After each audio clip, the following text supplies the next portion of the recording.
여러분, 안녕하세요. 오늘 해설에서는 진짜 흥미로운 자료 하나를 집중적으로 파헤쳐 볼 겁니다. 바로 요즘같이 강한 상승세를 보이고 있는 한국 주식시장에 땡 맞춰 설계된 아주 독특한 트레이딩 플레이북인데요. 복잡해 보이는 숫자의 이면에 어떤 놀라운 원리가 숨어 있는지 저와 함께 하나씩 뜯어보시죠. 자, 바로 시작하겠습니다. 오늘 살펴볼 내용 화면에 보이시죠? 새로운 강세장 전략부터 코스피에 주목해야 하는 이유까지 핵심만 짚고 빠르게 넘어가 보겠습니다. 자, 그럼 첫 번째 파트, 새로운 강세장 전략입니다. 원문 블로그를 보면 아주 단호하게 선을 긋고 시작해요. 지금 코스피가 완전히 강한 상승세에 접어들었다는 거죠. 그러니까 예전에 시장이 지루하게 갇혀있던 이른바 가두리 장세, 그 박스권에서 재미 좀 봤던 양방향 전략들은 이제 다 갖다 버리라는 뜻입니다. 시장 성격이 아예 변했으니까 예전 방식은 더 이상 안 통한다는 거예요. 두 번째 파트, 레버리지 135 원칙입니다. 그럼 대체 뭘 어쩌라는 걸까요? 우리가 보통 주식에 물리면 어떻게 하죠? 을의 평단가 낮추려고 무작정 물타기 하잖아요. 근데 이 전략은 그런 단순한 기도 매매가 절대 아닙니다. 무려 8개의 각기 다른 레버리지 ETF를 동원해서 딱 정해진 퍼센트 구간마다 치고 빠지면서 짧게 수익을 챙기는 완전 다이나믹한 시스템이거든요. 세 번째 파트, 실전 매매 시나리오로 바로 들어가 보죠. 실제로 내 돈이 들어간다고 생각하고 한번 따라와 보세요. 원리가 진짜 기계적이에요. 먼저 첫 번째 ETF에 100만 원을 넣습니다. 그러고 나서 딱 0.5%, 정말 쥐꼬리만한 상승이죠. 이만큼만 올라도 미련 없이 팔아서 5천 원 수익을 딱 챙깁니다.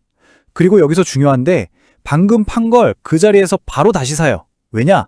새로운 기준점을 실시간으로 다시 세우는 거죠. 근데 주식이 항상 오르기만 하나요? 0.5%가 떨어지면 어떡하냐? 여기서 전략의 진짜 묘미가 나옵니다. 처음에 산 건 그냥 내버려 두고요. 아예 다른 두 번째 ETF를 300만 원어치 확 사버리는 겁니다. 판돈을 100만 원에서 300만 원으로 키웠잖아요. 그러니까 다음에 아주 살짝만 반등해도 이 두 번째 ETF를 얼른 팔아서 15,000원이라는 더 큰 수익을 빼먹는 구조인 거죠. 만약에 재수없게 2번 연속 떨어지면 상황이 이렇게 표처럼 됩니다.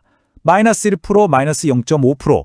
자, 이때 여러분은 세 번째 ETF에 무려 500만 원을 밀어넣습니다.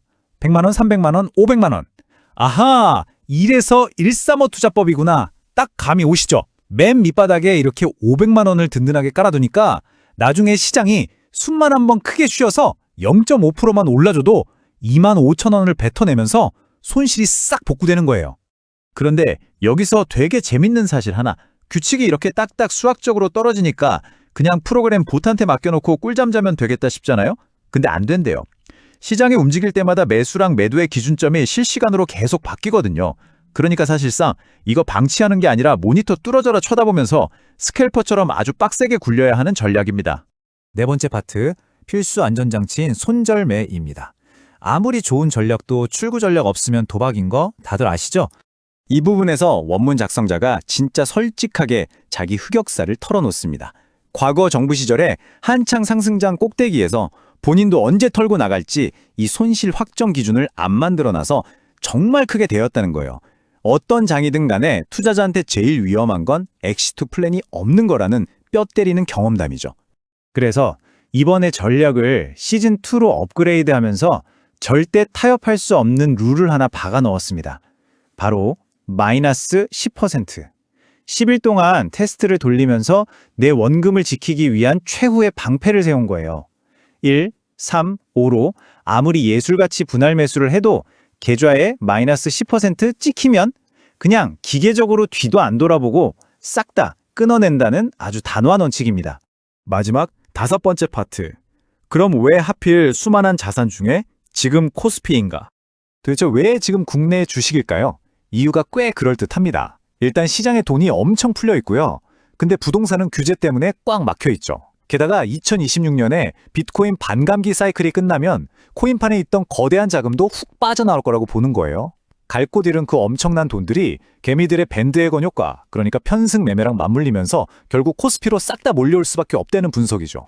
타임라인을 한번 쫙 펼쳐보면요. 2026년 5월, 그러니까 하반기까지는 지금의 빵빵한 유동성 덕분에 이 전략이 제대로 효과를 볼 거라는 거고요.